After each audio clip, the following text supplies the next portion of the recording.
What's up, guys? Welcome to another episode of Football Law. I'm Shahanif here, back with episode 2.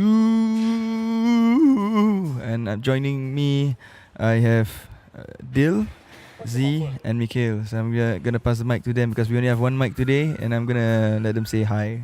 What's this? 4 guys, 1 mic, is it? So what's up? I have no idea. But this is Dil here. If you guys don't know me, I'm a Warriors supporter. In addition to that, I am involved with MatchDay SG. And if you guys want to reach out to know anything about local football, you can reach out to me. You will find our Instagrams on the description below. What's up? Zee here. New. I'm the man behind. Okay, thanks. Bye. That's all. Hougang. What up, guys? Mikhail here. I am a hardcore Home United fan. So proud of my team, AFC. So now we have representatives from 3 different clubs.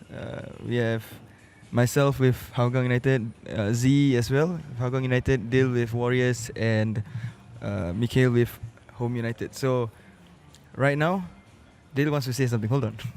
Well, I mean, I was introduced as a Warriors supporter, but by the time this podcast goes out, I'm not sure if we'll have a club. So maybe Warwick Knight supporter. Warwick Knights. Yeah, if you guys should go check them out, man. Really cool. There's some really nice merchandise from the launch that they had the other day. Okay, so now that we have supporters from all the different clubs, right? There's one thing that I want to do before the season starts, right? Is who do you think is gonna be the champion? Or okay, name the top 3 in order, and who's gonna be the wooden spoonies of this season? All right. Start off with Dil. Let's see what he thinks. This season's going to be quite interesting because it's tougher to call than most seasons that we've seen before. I'll be honest, I don't fancy albirex to do another clean sweep this year, and yeah, and I'm not saying this because I'm trapped between 2 Hougang fans, but I believe Hougang is going to be title favorites this year. Followed by, I believe it's still going to be albirex up there. So I would say number 1 Hougang, number 2 albirex, number 3 home. Dude, that was fast to predict. What about Warriors? Yeah. What about Warriors? NFL Division 2. Who's gonna be the wooden spoonies? Warwick Knights. Wait, Warwick Knights or Warriors? Or are they the same thing now? Or you can't tell the difference anymore? They start with the same 3 letters, right? Yeah. Okay, Zee, what do you think? Who do you think is gonna finish top 3, and who is gonna be the wooden spoonies for 2019? Wow. I only got how many years of watching local football? So I guess my prediction are a bit lopsided lah. It's coming from a Hougang fan. But in all honesty, I think Hougang stand a very good chance because of a few factors. I indicated these factors in my latest article, so wait for Dil to post it. So I can see another one of the uniform team in the top 2.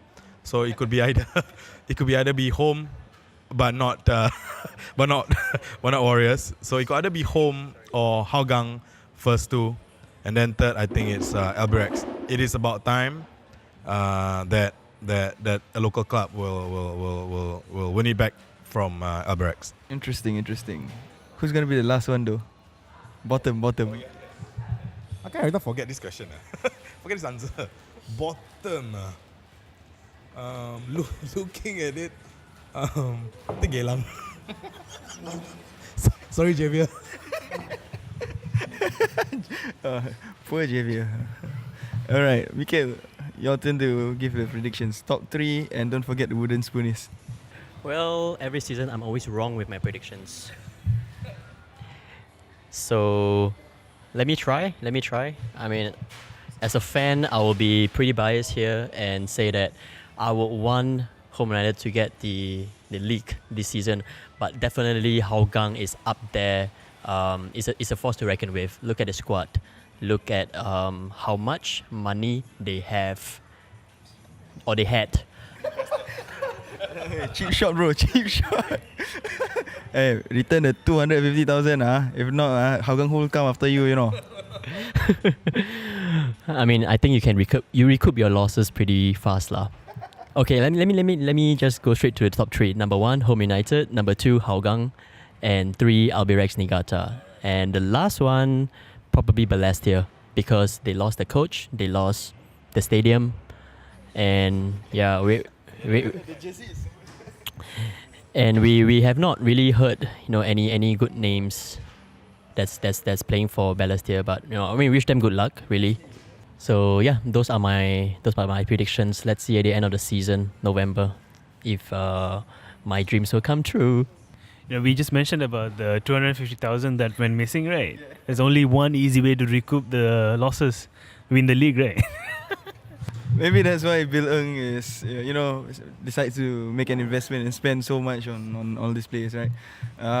Okay, so for my opinion, you guys want the biased answer or the balanced answer? The balanced answer. Both. Okay, I'll give both. Two versions. My biased answer. So this is nothing to do with the quality of the teams. It's just in my own fantasy land. This is how I want it to go, right? Hougang, of course, number 1. Second place probably Tampines. Third place Geylang. And then the last place Home United. But yeah, that's just my fantasy one, Yeah, fantasy only, but it will never happen. I mean, you can bet against that. Yeah, you win a lot of money. I ain't betting nothing, man. Anyway, okay, so balanced opinion, yeah. Top 3 would be Hougang, Home United, and albirex. I still think albirex will be in the top 3. Bottom place, I really want Brunei to be at the bottom, but I don't think they're gonna be at the bottom. Their Brunei's jersey deserves to be at the bottom, though. Have you seen it? To be honest, I wanted Brunei to also share clubs in Singapore. Then they can stay here. Yeah, wait, Brunei never share stadium? Actually, share stadium, not share clubs. Share stadium lah. Brunei can share with who? Brunei can share a stadium with Pulau Tekong. SAF, Warriors lah. You guys gonna be together. Oh wait, no. But Warriors is no longer associated with the armed forces. Forgot about that. Anyway, Wooden Spoon is based on my honest opinion.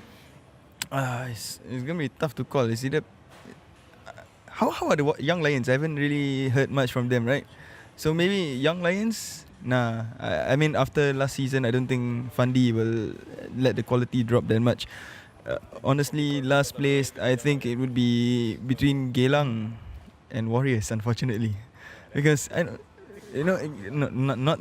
to take a dig on anyone, but Warriors has been pretty quiet.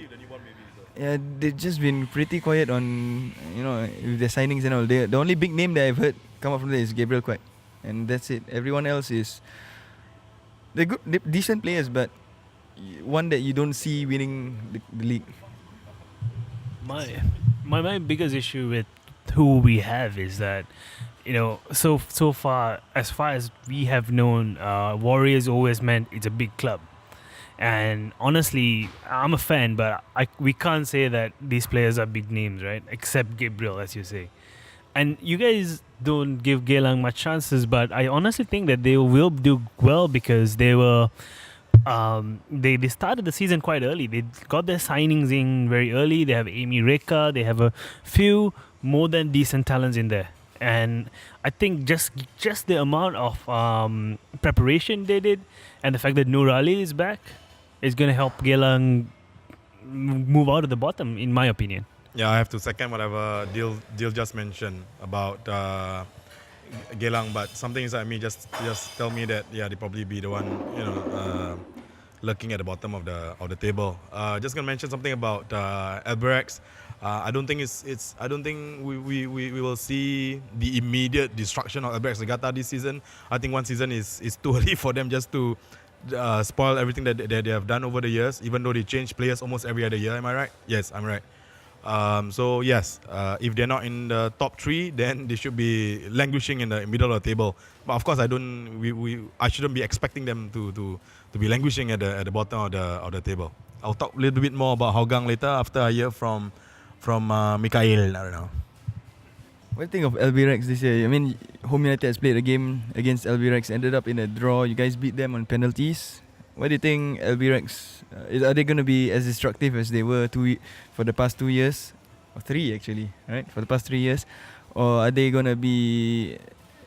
Are they not the same albirex because they are weakened by 6 Singaporeans in their squad? So yeah, like you mentioned, 3 things here. First of all is change of coach. Secondly, it will be almost 95% players change. I think, is it 100% or is it not? They retained 4. Okay, so according to deal, they retained 4 players. So about 95% was changed. Young faces, as always, fresh out of college. Fresh off the boat, yes. I've seen them play in the Community Shield against Home United, and I mean, maybe because it's a friendly. So I will be honest to say both teams didn't really give their all, and Home United even rested our 2 foreign players, Isaka and Song, for the match because of the AFC group game on the 27th. Yes, that's right, against PSM Makassar in Jalan Besar Stadium. So I'll just sandwich in an announcement now. Tomorrow, Jalan Besar Stadium. Oh, I don't have to, because by the time you hear this, it'll be over. You know the scoreline. Okay, so that's why we have not seen what albirex can achieve or what's their top if they are to be in tip-top form, how will they perform? In the pre-season friendly, they played Hougang twice. First game was a win, a 2-0 win, and second they got thrashed 6-0. So a bit of inconsistency there, so we don't know. But being them, they will definitely bounce. I will see them trying to bounce back from the defeat of the Community Shield because it was really close. We thought they had it when Home United missed 2 penalties in succession, but after that they hit the crossbar twice. So it's a bit of unlucky thing for them. Definitely, I predicted they'll be in the top 3 as well. Hopefully third lah. Just give credits to for the first time in many years. Just let the first 2 be local clubs, please. And yeah, so it's a pretty tight season, I should say. Then again, Hougang has the squad. If they were to have Ramazotti in the attack with Stipe, it will be definitely their season. It will definitely be their season. But sorry to say, Stipe. I've seen Stipe play. I love him as a striker, and sometimes you need players to gel together. There's a lot of big names there. I can name a few: Faris Ramli, Stipe Plazibat. You have Zufami Arifin, just to name a few. And what I've heard from someone in the SPL circle was that they are going to so the coach of Hougang is going to center the whole team around Zulfami Arifin. Is that a surprise for everyone? So we thought that when she told me, this person is a she, I won't say who. When she told me that, yeah, Maria, my helper. No, I'm just kidding. Zee, where you get that name from? So yeah, Maria told me that it's not Stipe that they're gonna center the team around, but it will be Zulfami Arifin, and that's according to this person, Maria. So do try your best to find out who this Maria is and go and have a chat with her. She's fun to talk to. And yep, that's my honest opinion. I know I'm quite long-winded. Back to you, Amsyar. I really like this year's squad for Hougang. I think Stipe, Iqbal and Faris Ramli up front is probably one of the most lethal strike forces in the SPL for the coming season. So as a fan, I'm expecting I'm expecting big results, but as usual, the Hougang way, we don't expect much. We don't want to put too much pressure on the team. I've learned my lesson from 2017, where we thought we were gonna win the league, but we didn't. We still have a very empty trophy cabinet, collecting dust right now. So a piece of silverware would be very nice, and also it would be very nice to see a local club lift another piece of silverware. Home United have done it in the Community Shield, so Hougang doing it would be very nice for, I think, for many of us, especially for the Hougang Hools who have been with the club for a very long time, very, very long. I can go on and on, long time. You mentioned about the Hougang trophy cabinet being empty, right? But since you guys are moving to Jalan Besar, I think there's a few trophies there already. so let me go back very quickly to albirex. We talked about albirex and how we want them to, we want some local teams to actually start winning the league again.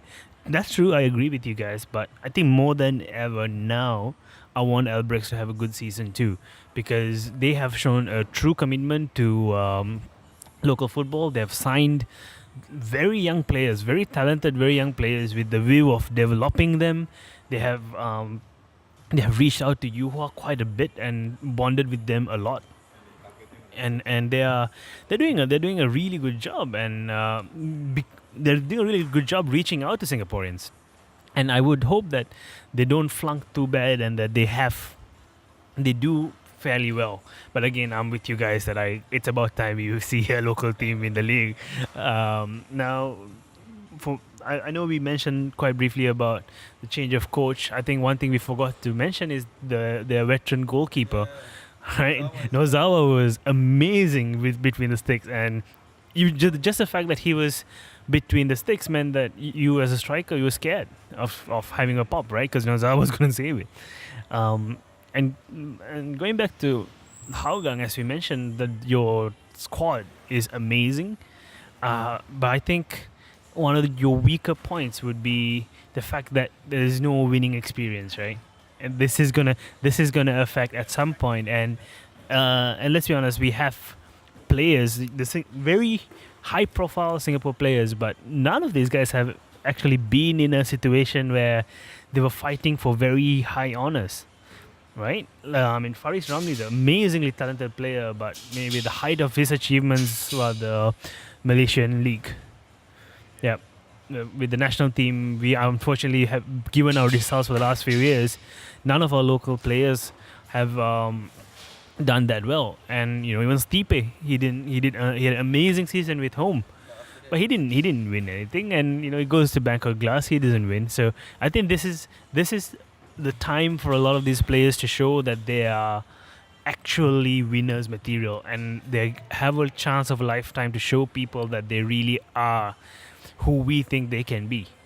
Now, if Warriors give me their squad list someday, maybe I can see who I can support as well. I like the way Dil put it, going into the interesting details of how talking about Hougang chances. Other than the fact that they have Clement and Saleh Moin and a pair of experienced coaches to helm Hougang United. Other than the fact that we made a slew of incredible signings, established names in both local football, names which is not foreign to most local footballs here. Other than the fact that we have a very good preseason results, I've watched almost all of Hougang preseason games. We look very, very good in our attack, but I believe we can make a lot of improvements in our defense. But also with Hougang Hull supporting them, so everything looks right for Hougang. But then again, like what Dil said, when it comes to the intangible factors of a club, maybe yes, I have to agree with Dil. Hougang has not experienced lots of winning trophies. I have to agree with him. So that might be putting a spanner in the works, and yeah, but we'll see how it goes. I just want to give a shout out to albirex Niigata. I think it's good that this is the first year where they bring in 6 local players. Yeah, so they're finally bringing in 6 local players. I don't know how many they have to fill at each time. So many technical regulations that clubs have to follow. But having said all that, the next season for me personally is going to be very exciting, namely because I think about a majority of us is expecting a local, not a local based club, but a local club to actually win the league, and not going to be albirex or dpmm winning the league this time around. But as the season goes on, I think that is where we can see things a bit more clearly. How hougang is gonna perform, who are they gonna be playing around? Just like what Mikhail said, is gonna be playing around. All play will take place around Zulfahmi, so he'll be like the centrifugal figure. So we'll see how it goes, and then we'll give our own feedback about that. Amsyar. Oh, Dale, I just sorry. want to mention something. I don't even mind albirex winning the league. The one thing I don't want is bloody dpmm winning the league. They have been leeches to Singapore football for so long that they're using up slots that should have been ours, and they're not really adding anything to local football. So I'm okay with anyone, not dpmm. I share the same sentiments. The only good thing that dpmm brings to the Singapore Premier League is the fact that we can go to Brunei for away days, you know. I enjoyed my time going to Brunei, you know, in 2017. It was such a good trip. We had fun. We got our own police escort on the way back to the back to the hotel.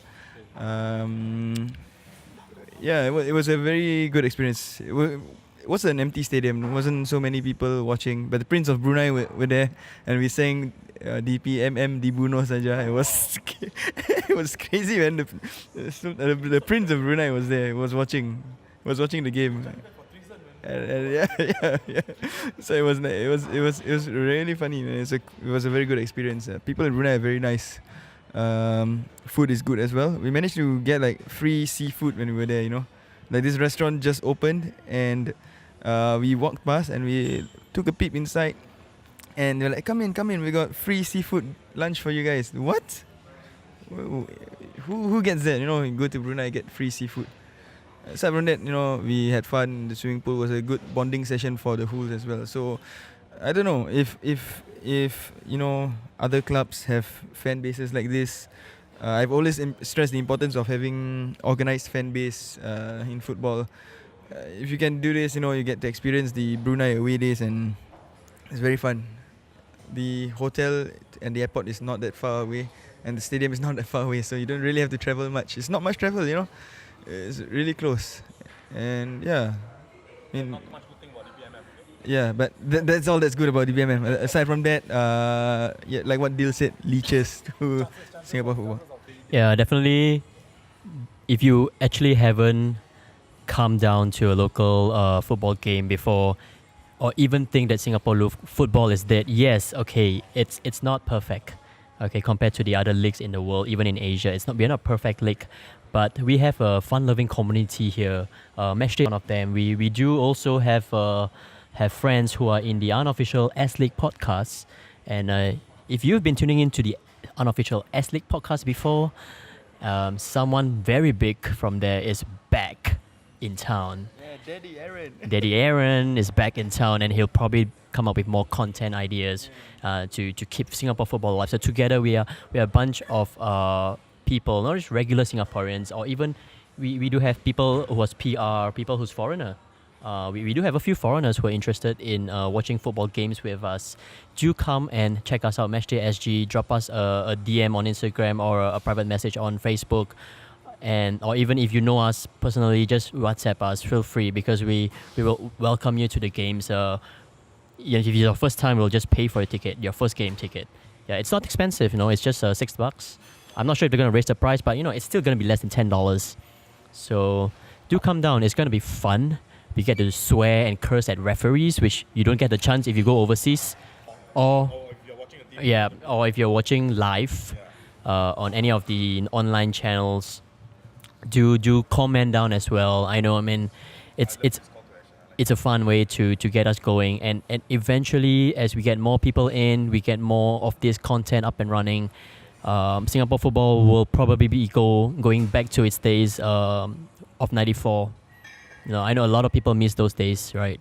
Especially if you're age 30 and above. If you miss those days will come back. I assure you. Okay, I bet my life on this, and we're gonna do it together. And to echo what Mikhail said, I had the opportunity to interview Hafiz Osman over the weekend, and one of the main things that he said is Singapore football never died, and that's true. Singapore football is not dead. It's not in a good place, but it's not dead, and it will only be dead is if people stop going down and people stop caring about it. So if you believe in Singapore football, or if you believe in having a football league, please start coming down to matches. And as Mikhail said, if you don't know where to start, reach out to us, because we will go down to any match gladly with you, to sit down with you and show you what a good time a Singapore football match can be.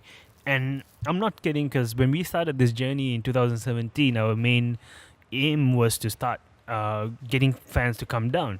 And there's a lot of people who joined us for 1 game, 2 games, because they saw a video, or they talked to us, they came down for 1 game, 2 game, and now they're there to stay.